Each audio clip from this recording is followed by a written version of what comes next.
This is the first of our lectures that we will have on YouTube. And we're trying a new bit of technology here. And what we're doing is constructing these financial statements in Excel. So this will be the model for all of the remaining financial statements that you will record this way. So the order in which we do these financial statements, in order for this to make sense, is to do the income statement first, then the direct cash flow, then the balance sheet, and then the indirect cash flow. Since this is day one, there is no income statement. We sold nothing on day one. So the next thing that we will do is the direct cash flow. And direct cash flow is where we put our variables. Now we had 3 million sale of stock, so we put that in.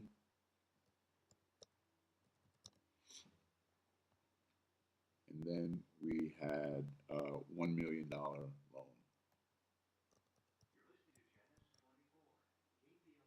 Okay, so those two are in. Then what we want to do is to put in the other side of this entry.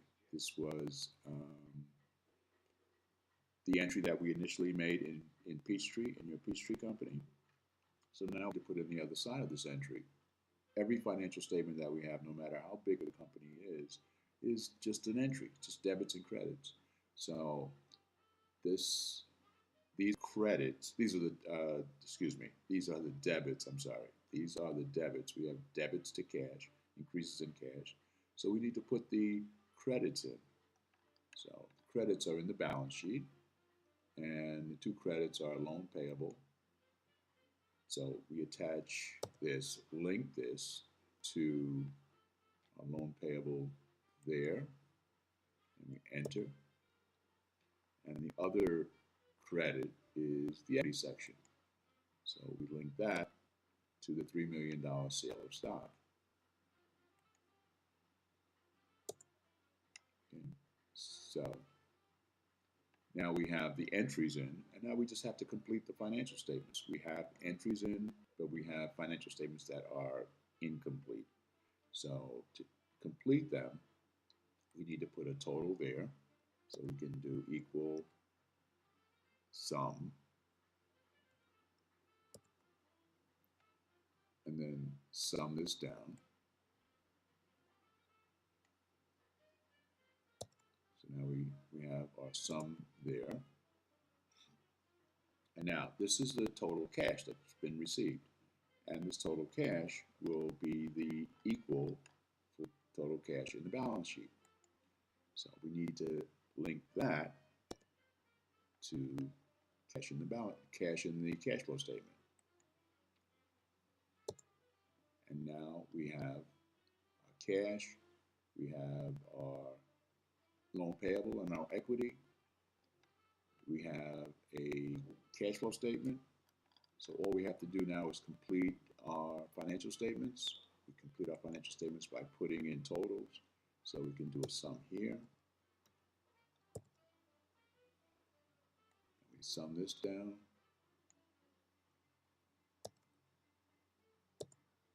And then we do a sum here. We sum this down.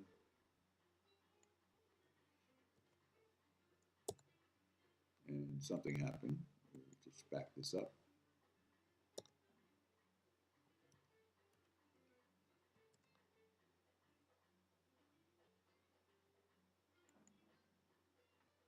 We had a little malfunction here. Something happened here. Hold on. Not to worry. Just need to reattach this to that. Okay. Delete that. Okay. Now let's sum this down. No production is without its glitches every now and then. Sum this down. And now we have completed financial statements. We have a complete balance sheet. We have the asset section. We have assets equal to liabilities and owner's equity. We have a cash flow statement. We don't have an income statement because this was the first day and we had no income on that day. And now we could go to our indirect cash flow statement. Indirect cash flow statement starts with net income and any adjustments. We have no net income. So for our indirect cash flow statement, we have the same cash input, which was the sale of stock. So we link that to our sale of stock variable. And we had a loan.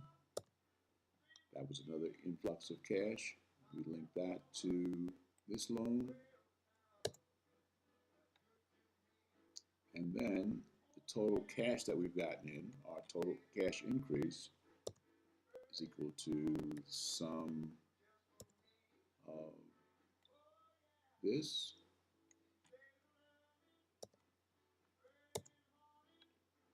Our beginning balance was 0.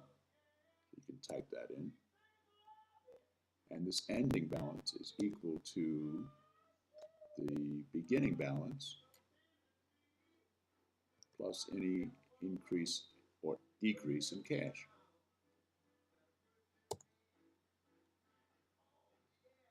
So now we have our indirect cash flow statement, and that's complete. So now we have a complete set of financial statements. This will be the model for anything that we do in the future, building these financial statements. Thank you.